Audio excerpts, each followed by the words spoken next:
Hello बच्चों, स्वागत है आपका विकास ट्यूटोरियल कोच यूट्यूब चैनल पे। तो आज हम बात करेंगे अगली टॉपिक को आगे बढ़ाते हुए। आपकी इससे पहले आप लोगों ने देखा था कि आयत चित्र था और बारंबारता बहुभुज था। यानी बारंबारता को आप आलेख के द्वारा यानी दर्पण के द्वारा यानी आलेख के द्वारा किस प्रकार से प्रदर्शित करते हो उसके बारे में आप लोगों ने देखा था। अगली टॉपिक निकल के आती है केंद्रीय प्रवृत्ति की माप। कौन सी माप? केंद्रीय प्रवृत्ति की माप।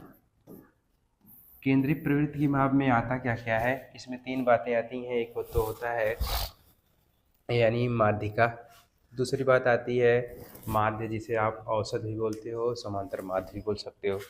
तीसरी बात निकल के आती है बहुलक, यानी यही पहला तो होता है समांतर वही समांतर माध्य या माध्यिका, फिर बहुलक। तीन बातें आती हैं। एक तो होता है समांतर माध्य, इसी को आप बोलते हो माध्य।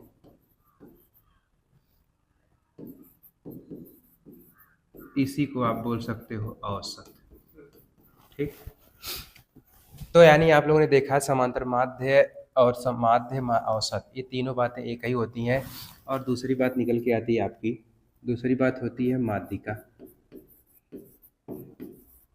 और तीसरी बात आपकी निकल के आती है बहुलक। बहुलक। तो आज हम इन्हीं टॉपिकों पर बात करेंगे। क्या टॉपिक आती है निकल के? समांतर माध्य क्या होता है, माध्यिका क्या होती है, बहुलक क्या होता है। बारी बारी से एक को समझते चलेंगे। तो आते हैं समांतर माध्य, माध्य या बहुसत में। तो समांतर माध्य में आप लोग जानोगे क्या? इसका तो पहले सबसे सूत्र होता है समांतर माध्य, या इसी को बोलते हो माध्य, या इसी को बोलते हो औसत। ठीक, इसी के बराबर आप लोग देखोगे क्या आता है। इसी के बराबर हाँ क्या होता है, आपको कुछ आंकड़ा दे देगा, कुछ आंकड़ा दे देगा, उसमें कहेगा कि इसका समांतर माध्य ज्ञात करो, या माध्य ज्ञात करो, या औसत ज्ञात करो।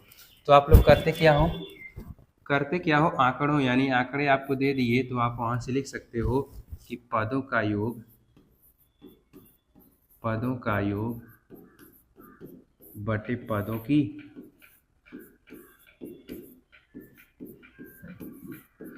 पदों की संख्या। अच्छा, यानी पदों का योग बटे पदों की संख्या। आपके पास कुछ आंकड़े दे देंगे, कुछ आंकड़े दिए जाएंगे, उसमें जैसे आप लोग मान लेते हैं क्या है, एग्जाम्पल में देख लो भाई। जैसे आपके पास 10 हो गया, 5 हो गया, 7 हो गया, 9 हो गया, 15 हो गया, 2 हो गया। ये कुछ आंकड़े दिए गए हैं। तो कह रहा है कि इसका समांतर माध्य ज्ञात करो, माध्य ज्ञात करो, औसत ज्ञात करो। तो सबसे पहले आप क्या करोगे, पदों का योग, यानी 1 2 3 4 5 6, 6 पद है, 3 3 6 पद है। तो 6 पदों का आप जब योग निकालोगे तो क्या होगा, यानी 10 5 15, 15 7 22, 22 9 31, 31 15, 31 2 33, 33 5 38, 38 10 48। अब आपने लिखा कि पदों का योग हो गया बटे पदों की संख्या। जब पदों की संख्या कर रहे हो तो 1 पद, 2 पद, 3 पद, 4 पद, 5 पद, 6 पद, तो नीचे आपका आ जाएगा 6। तो इसी को जब काटोगे तो क्या आएगा, 6 बटे 48। तो आपका माध्य या समांतर माध्य या औसत निकल के आता है क्या, 8 निकल के आता है। ठीक ना? यानी आपको इस प्रकार से आंकड़े दे दिए जाएंगे तो आपसे पूछेगा समांतर माध्य की गणना करो, तो क्या करोगे? आप जानते हो कि पदों का योग बटे पदों की संख्या। अच्छा, ये तो बात निकल के आती है। जब आपके पास यह बातें दे दिया जाए कि कुछ बारंबारता के रूप में कुछ आपके पास इस तरह से सारणियाँ बना दी है, तब वहाँ से कैसे, यानी x का मान दे देगा, xi का मान दे देगा, या फाई का मान दे देगा, तो उसमें तीसरा समीकरण बनेगा, तीसरा कॉलम यह निकल के आता है xi या फाई। तो वहाँ से क्या सूत्र निकल के आता है, आगे चलते हैं।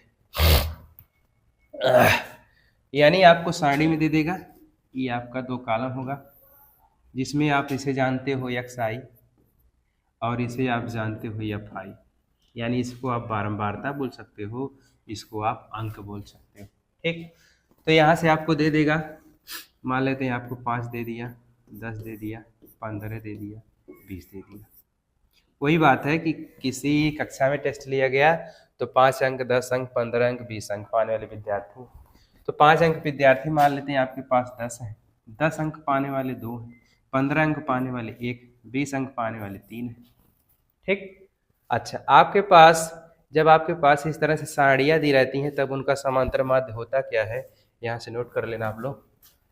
समांतर माध्य बराबर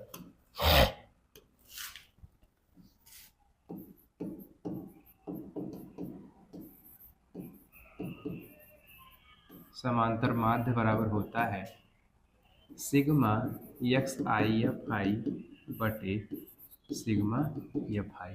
ठीक, यानी सिग्मा बोले तो उनका योग, यानी आपके पास एफ आई है, आप इनका अगर सिग्मा निकालोगे, सिग्मा एफ आई, तो इन सब का योग होगा। अब आपको चाहिए क्या, एफ आई तो मिल गया, सिग्मा एफ आई मिल गया, आवश्यकता किसकी है, sigma x I F I की। तो sigma x I F I जब निकालोगे तो आपके पास अगला कॉलम निकल के आता है एफ आई एक्स आई और एफ आई। तो जब गुणा करोगे तो 10 पचे 50 होगा, यहाँ पे करोगे तो 20 होगा, यहाँ पे करोगे तो 15 कम 15 मिलेगा, यहाँ पे 20 तिहाई 60 मिलेगा। अब आपको चाहिए क्या, sigma x I F I, sigma x I F I. तो इन सबको आपको जोड़ना होगा, 50 20 70, 70 60, 130, 130 5 35, 10 145। ये आपका आ गया sigma x I F I का मान। जब आप सिग्मा एफ आई का मान केवल निकालोगे तो 10 2 12, 12 1 13, 13 3 16, 10 2 12, 12 1 13, 13 3 16। अब इसी मान को उठा के वहाँ पे रख दो, यानी आपने sigma x I F I का मान क्या निकाला है, आपने सिग्मा एफ आई एक्स आई का मान निकाला अभी 145 बटे में क्या है सिग्मा एफ आई, तो सिग्मा एफ आई का मान 16, 16 से अगर आप काटते हो तो 16 9 144 होता है, 9 आएगा, बचेगा 1, क्या बचेगा, बचेगा 1 ना, 16 9 144 बचेगा 1, दशमलव बढ़ाओगे 0 आएगा, फिर 0 बढ़ाना पड़ेगा, 100 हो जाएगा, 16 32 8, 16 छक्का 96, यानी जो आपका समांतर माध्य निकल के आएगा वह 9.06 निकल के आएगा। बात क्लियर होगी दोनों। यानी आप लोगों ने इससे पिछले देखा कि अगर आपके पास इस तरह से कोई आंकड़ा दे दिया जाए तो आपके पास समांतर माध्य और सब पूछे तो क्या निकालते हो, पदों का योग बटे पदों की संख्या। तो पदों को आपने जोड़ा बटे पदों की संख्या क्या हुआ, 6 हो गया, 6 बटे 48 हो गया। अच्छा, तो अगली बात आती है जब आपके पास इस तरह से आंकड़ा दे दिया जाए, यानी एक्स आई का मान दे दिया, एफ आई का मान दे दिया, तो आपको एक्स आई एफ आई निकालना पड़ेगा। यानी जब आपके पास आंकड़ा सहित होता है तो उसमें सूत्र क्या होता है, यानी इस रूप का बारंबारता सहित। ठीक ना, वो तो पीछे वाला आंकड़ा था, ये वाला आपका बारंबारता, ये वाली बातें बारंबारता के अंतर्गत आती। तो क्या होता है sigma x I F I बटे सिग्मा एफ आई। तो यहाँ से काटोगे तो 16 9 144 होगा 0., यानी आपको करना क्या होगा, यहाँ पे सबको जोड़ना होगा तो सिग्मा एफ आई मिलेगा, इन सबको जोड़ोगे तो सिग्मा एफ आई एक्स आई मिलेगा। क्लियर हुई बात। यानी आपका समांतर माध्य तो हो गया, अगली बात आपकी क्या थी, माध्यिका थी। अच्छा, माध्यिका को ज्ञात करने के लिए आप क्या करोगे, माध्यिका। अच्छा, माध्यिका देखो भाई, आंकड़े तो दिए रहेंगे, इन आंकड़ों को 2 प्रकार से दिया रहेगा, एक तो आपके पास सम संख्या में मिलेगी, एक आंकड़े आपको विषम संख्या मिलेंगी। तो इसके 2 सूत्र निकल के आते हैं। एक सूत्र तो होता है जब आंकड़ों की संख्या सम हो, जब आंकड़ों की संख्या सम हो, जब विषम हो। ठीक, हाँ, जब सम होती है तब क्या होता है सूत्र लिखो भाई, जब सम होता है तो सूत्र होता है n/2वां पद प्लस n/2 प्लस 1वां पद बटे में 2। ध्यान देना, जब n बराबर आपका क्या हो, सम संख्या हो। ठीक। अच्छा, दूसरी बात आती है जब आपके पास n बराबर विषम संख्या हो।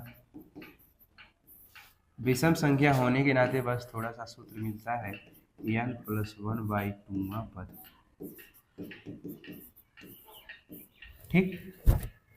यानी अगर आपके पास आंकड़े दिए गए आंकड़े सम संख्या में हैं तो आप ये वाला सूत्र लगाओगे। अगर आपके दिए गए आंकड़ों का मान जो n का मान होगा यानी पदों की संख्या होगी जो क्या होगी, विषम होगी, तो वहां पे आप लोग यह सूत्र लगाओगे। तो आज देखते हैं उदाहरण, थोड़ा सा इसके बारे में उदाहरण देख लेते हैं। उदाहरण में क्या आता है, जैसे आप ले लो आंकड़े, कुछ आंकड़ा ले लो, कुछ क्या ले लो, जैसे आप ले लेते हो 10 ले लो, 5 ले लो, 2 ले लो, 3 ले लो, 1 ले लो। ठीक।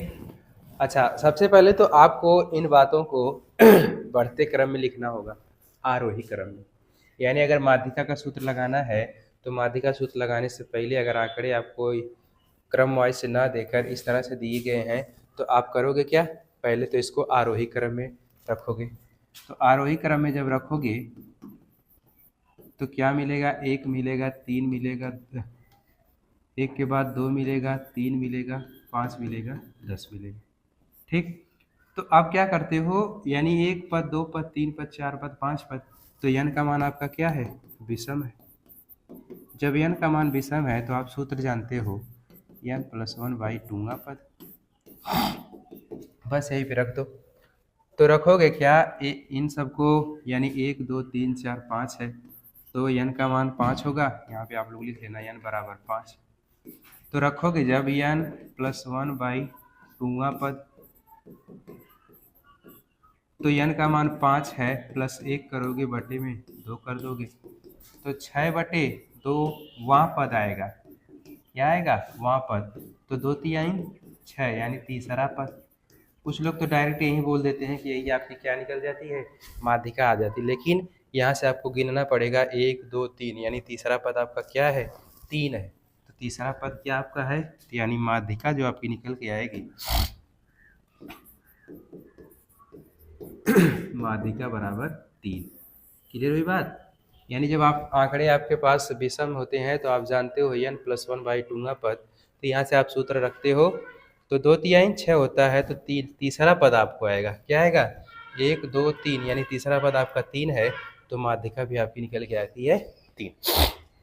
अच्छा, तो आज के लिए इतना ही, मिलते हैं अगली वीडियो में। यानी माध्यिका का अगला पोर्शन पढ़ेंगे क्या, जब सम संख्या वाले पद होते हैं। फिर अगली बात आती है बहुलक की, और तीसरी बात निकल के आती है उसी में माध्य माध्यिका बहुलक में संबंध। अगली वीडियो हम लोग देखेंगे। तब तक के लिए चैनल को लाइक शेयर एंड सब्सक्राइब जरूर करें।